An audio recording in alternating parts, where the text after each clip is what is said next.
শিশুদের আমাদের সবার ভালো লাগে, তাদের ইনোসেন্স থেকে তাদের কথা বলা। কিন্তু শিশু মনের অনেক না বলা কথা আমরা অনেক সময় বুঝতে পারি না, আবার অনেক সময় বলা কথাও আমরা কিন্তু ইগনোর করে যাই। তারা কি বলতে চায়, তারা কিভাবে চলতে চায়, অনেক সময় সমাজের চাপে পড়ে তাদেরকে আমরা ঠিক খেয়ালই করে উঠতে পারি না।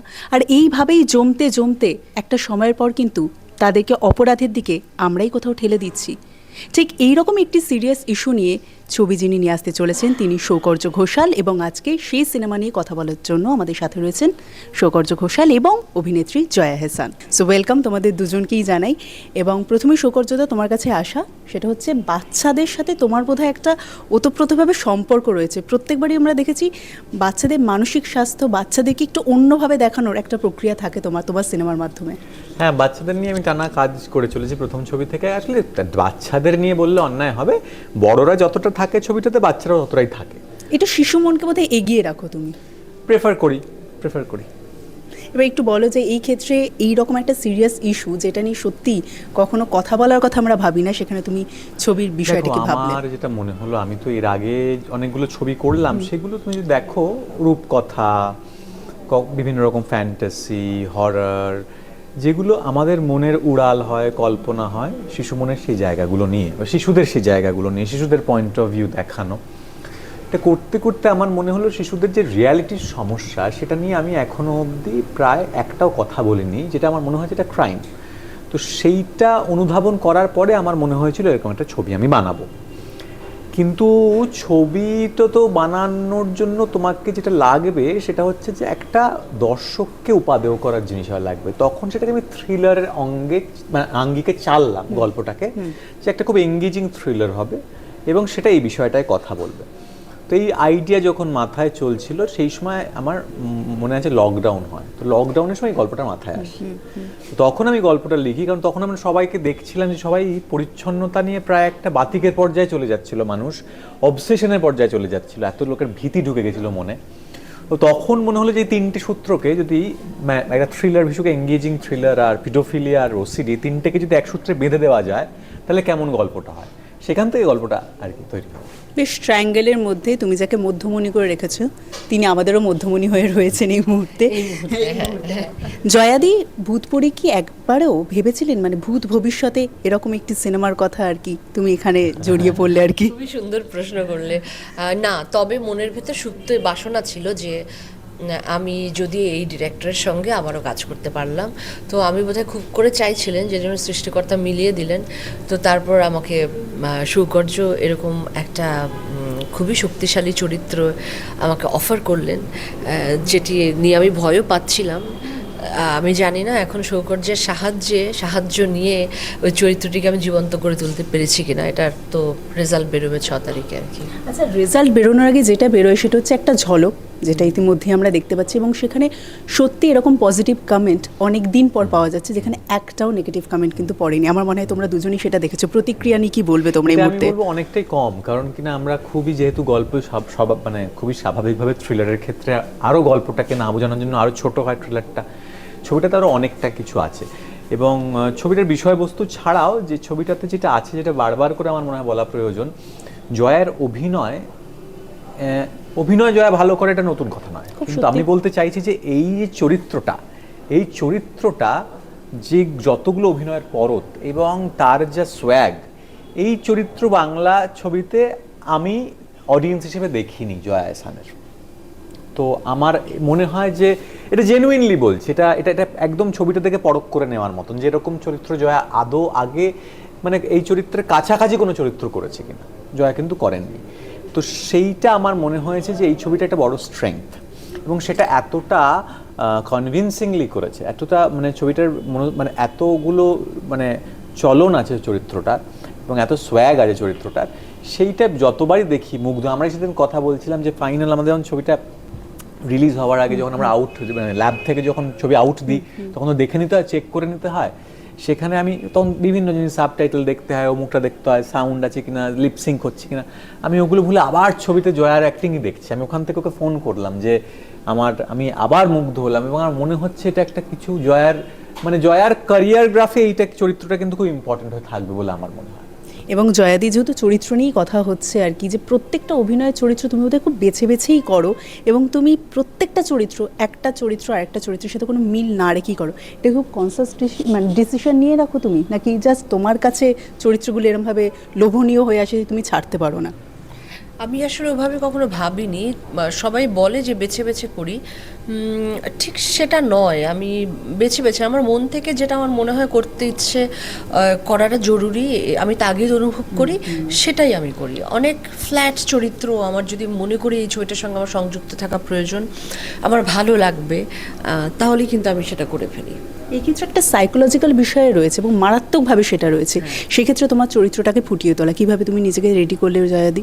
প্রথমত তো স্ক্রিপ্ট অবশ্যই, দ্বিতীয়ত সৌকর্য ওর সঙ্গে আমি বারবার কথা বলে নিয়েছি, তারপরে নিজে যেমন করে মনে করি। আর সৌকর্য না মানে শুটিংয়ের সময় ভীষণ ডিরেক্টভাবে, মানে আগে তো কথা হয়ে যায়, সেখানে যে সারাক্ষণই আমাকে গাইড করতে থাকে তা নয়, কিন্তু কিছু জায়গায় ভীষণ ডিরেক্টভাবে ও বলে যে আপনি এটা এরকম করে দেখুন, এভাবে বলে দেখুন। তো কারণ ও যখন লিখেছে তো বুননটা তো ও বুনেছে চরিত্রের, ও তো একটা বিষয় বা একটা আদল সবার আগে তো ও দেখতে পায়, একজন ডিরেক্টর দেখতে পায় যে মানে ছবি রিলিজের আগেও যে দেখতে পায় সে একমাত্র হচ্ছে ডিরেক্টর, এবং সেই ডিরেক্টরের উপর ভরসা করাটাই আমার জরুরি বলে আমি মনে করি অভিনেতা হিসেবে।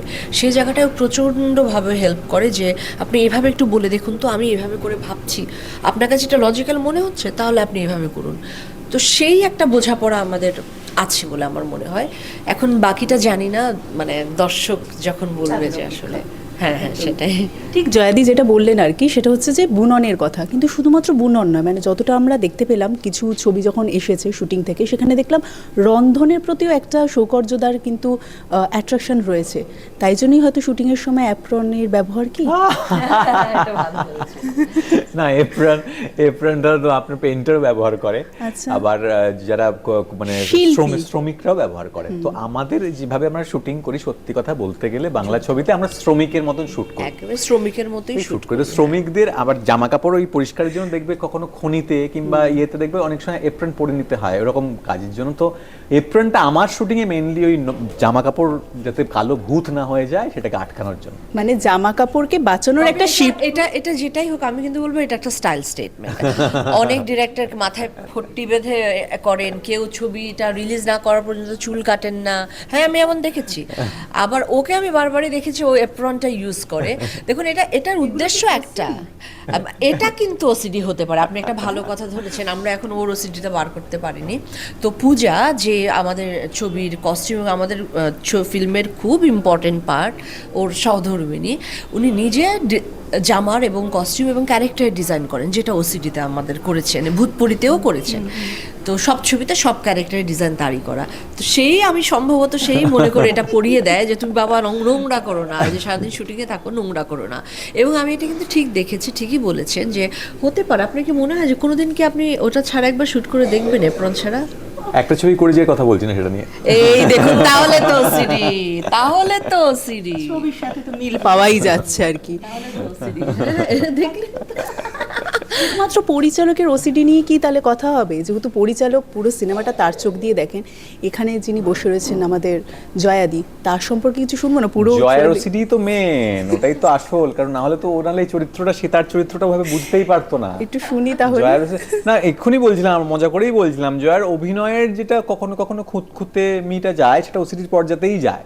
তখন জয়াকে উল্টে ভয় দেখাতে হয় পাল্টা, যে এরপরে যদি আবার করেন কিন্তু তাহলে কিন্তু খারাপ হয়ে যেতে পারে। আচ্ছা। হ্যাঁ, আর যদি আরেকবার নিটে তাহলে কিন্তু খারাপ হয়ে যেতে পারে। কিন্তু ও কনস্ট্যান্ট, এটা আমার খুবই আমার কাছে মনে হয় কি আরেকটু যদি ভালো কিছু না না বেরোয়, জেনুইনলি, এবং এটা সেটা আমি বলছি সেটা ডিরেক্টরদের জন্য খুব একটা বুনের মতন, আশীর্বাদের মতন। কারণ আমরা এরকম অ্যাক্টরদের সঙ্গেও কাজ করতে বাধ্য হই যারা একটা এক্সট্রা শট নিলে রেগে যায়, কিন্তু এরকম অ্যাক্টর যারা বলে যে আমি আবার করব, এটা তো সবসময় ডিরেক্টরের কাছে পাওয়া বিরাট সুবিধের জায়গা।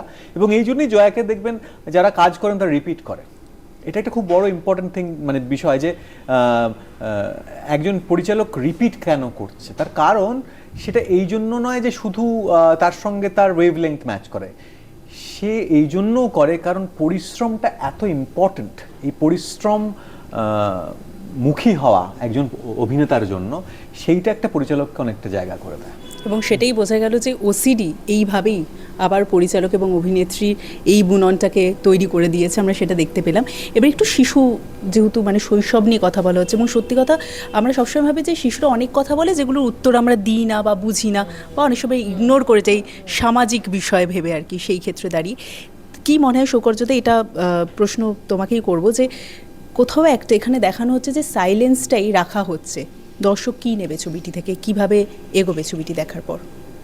দেখো, ছবিটার মধ্যে খুব একটা ইনোসেন্সও আছে। এমনিতে ছবিতে খুব ইনোসেন্স থাকে আমার অন্যান্য ছবিগুলোতে। এই ছবিটাতে এভাবে দেখানো হয়েছে যে ইনোসেন্স কিভাবে অ্যাট্রাক্ট হচ্ছে এবং তারপরে ইনোসেন্স সেটাকে কিভাবে কমব্যাট করছে, যেটা আমার মনে হয়েছে খুব প্রয়োজনীয়। আজকে আমরা, এটা ঘটনা যে কোনো সন্দেহ নেই, যারা উপার দেখছে তারা আমার সঙ্গে হয়তো সহমতই হবেন যে আমরা ভয়ে থাকি, আমাদের সন্তানদের নিয়ে ভয়ে থাকি। এবং সরকারি মানে পোডিয়াম থেকে গুড টাচ ব্যাড টাচ যে পাঠ্যক্রমে ঢোকানো হয়েছে, তার ন্যায্যতা বা তার প্রয়োজনীয়তা আছে বলেই ঢোকানো হয়েছে। ঠিক।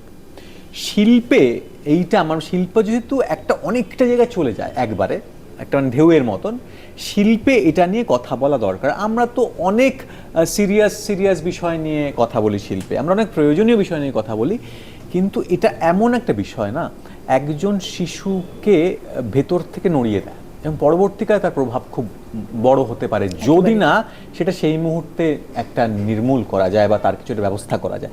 ছবিটা সেটার কথা বলে, ছবিটা সেটার কথা বলে যে এইটা যদি আমরা এভাবে না দেখি, এভাবে দেখি, তাহলে আরও কি কি অ্যাডভান্টেজ আছে আমার সন্তানের জন্য, আমার বাড়ির ছোটটার জন্য।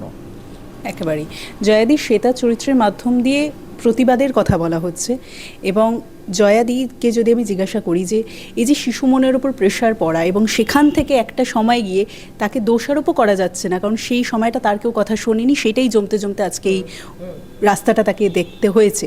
কি বলবে, কি পথ রয়েছে তাহলে? তার কথা শোনা, তার সাথে কথা বলা, মানসিক স্বাস্থ্য নিয়ে ভাবা। এখন তো স্কুলে শেখানো হচ্ছে গুড টাচ ব্যাড টাচ, তার মানে কিছুটা হলেও এই ব্যাপারে অ্যাওয়ারনেসটা বেড়েছে। আর এটা তো আসলে প্রচুর প্রাচীনকাল থেকেই বোধহয় এই অসুবিধাটা ছিল, যে মানসিক ব্যাধিটা, যারা শিশুদের ভেতরে আসলে অন্যরকম কিছু খোঁজে, শিশুদের ইনোসেন্সটাকে ছাপিয়ে তাদের কাছে অন্য কিছু আকর্ষণ করে বা আকৃষ্ট হয়, এটা তো মারাত্মক অসুস্থতা আসলে। এই বিষয়গুলো আসলে এখন যেহেতু আমাদের কথা বলা শুরু হয়েছে, বা আমার মনে হয় প্যারেন্টসরা বা বাবা মায়েরা এখন এসব বিষয়ে একটু বেশি কনসিয়াস। কিন্তু আবার অনেক ক্ষেত্রে এটাও দেখেছি, তাদেরকে, শিশুদেরকে চুপ বলতে হবে না, হয়তো বানিয়ে বলে, একটু বাড়িয়ে বলে, ওর একটু বাড়িয়ে বলার অভ্যেস আছে, ও বোঝে না, এই ধরনের কথাবার্তা বলে, যেগুলো আসলে আমাদের শিশুদের যে কথাগুলো না শোনা, শিশুদের কথা, আমরা অধৈর্য হয়ে যাই। আমরা মনে করি শিশুরা গাল ভরা শুধু গপ্প দেয়, সেটা নয়। এইসবের ভেতরেও নানান কিছু থাকে, কারণ শিশু মনের ক্যানভাসটা একেবারে পরিষ্কার থাকে, তো ওখানে একটু আঁচড় পড়ে গেলে না, ওই আঁচড়টার ক্ষত খুব গভীর হয়ে যায়। সেই ট্রমাটা একেবারেই মানে সে আজন্ম সেটাকে নিয়ে চলে, এবং সেটার কারণে দেখা যায় যে সে একটু অস্বাভাবিকতার ভেতর দিয়ে বড় হয়, অথবা অস্বাভাবিক আচরণ তার দেখা যায় অনেক সময়। এইগুলোর কেন হয়, কেন হওয়া প্রয়োজন কিনা, এগুলোকে আননোটিসড রাখা উচিত কিনা, বা এগুলোকে সামনে এনে কথা বলা উচিত কিনা, এগুলি বিষয়ে সমাজকে শিক্ষিত করা আরও বেশি প্রয়োজন কিনা, এইসব ক্ষেত্রে কিন্তু আমরা এগোইনি, আমরা প্রোগ্রেসিভ হইনি আমার মনে হয় এখনও।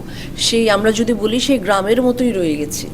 হ্যাঁ, তো এই বিষয়গুলো নিয়ে কথা বলে প্রোগ্রেসিভ ভাবে চিন্তা করা আমাদের অতি অবশ্যই জরুরি, প্রয়োজন আমার মনে হয়। এবং যেখানে সমাজ এগিয়েছে তখন চিন্তাধারাটাও তো এগোনো উচিত আর কি। সেই ক্ষেত্রে দাঁড়িয়ে এইরকম সিনেমা এমন যদি হয় যে এসব নিয়ে কথা বলে না বা ভোকাল না, তাহলে কি এটাকে এগুলো বলে না আসলে? অ্যাকচুয়ালি তাই, এটা তো এগুলো নয় একেবারে।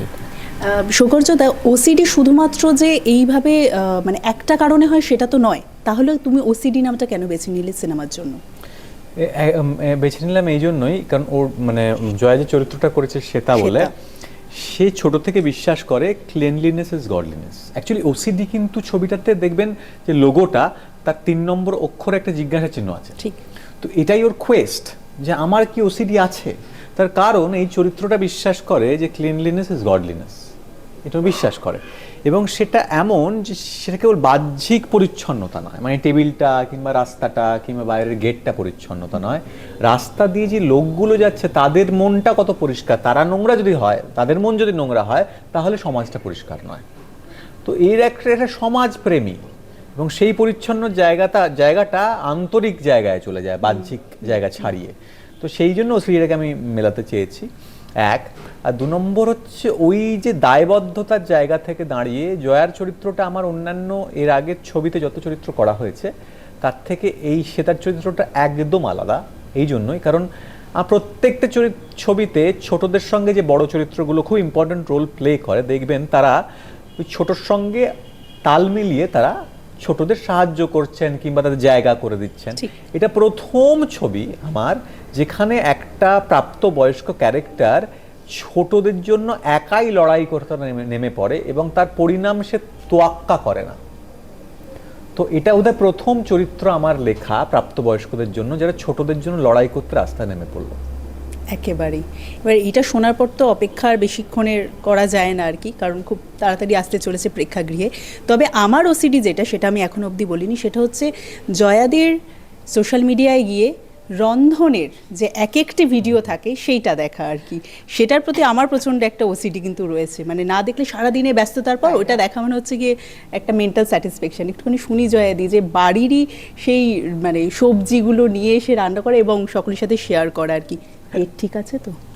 পেট আমার বরাবর একেবারে ঠিক, কারণ আমি শুটিংয়ে খাবার খেয়ে অভ্যস্ত।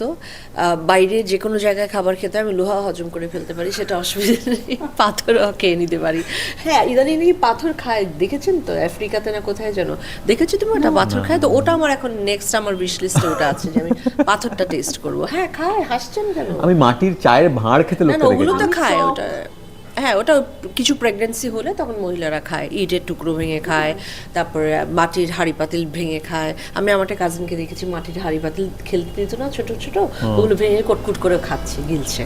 তো পাথর কিন্তু খায়, খুব ভালো একটা ডিশ হয় এখন। হ্যাঁ, পাথর রান্না। হ্যাঁ, আমার কেন জানি মনে হচ্ছে সুকর্যদা তার নেক্সট ছবির বোধহয় প্লট বা কিছু নিয়ে ভাবছে হয়তো ইতিমধ্যে। আচ্ছা বলে যে একটা প্রশ্ন চিহ্ন, খুবই অদ্ভুত কিন্তু সত্যি সেটা খায়। পাথরটাকে কি একটা জলে দেয়, একটু শ্যাওলা শ্যাওলা মতো, ওটা মানে মুখে নিয়ে ওটা ই করে তারপর পাথরটা ফেলে দেয়, পাথরটা গিলে ফেলে না। তো পাথরটা খুব ইম্পর্টেন্টই আর কি। তো যাই হোক, ওটা আমার উইশ লিস্টে এখন রয়েছে, দেখি আর কি।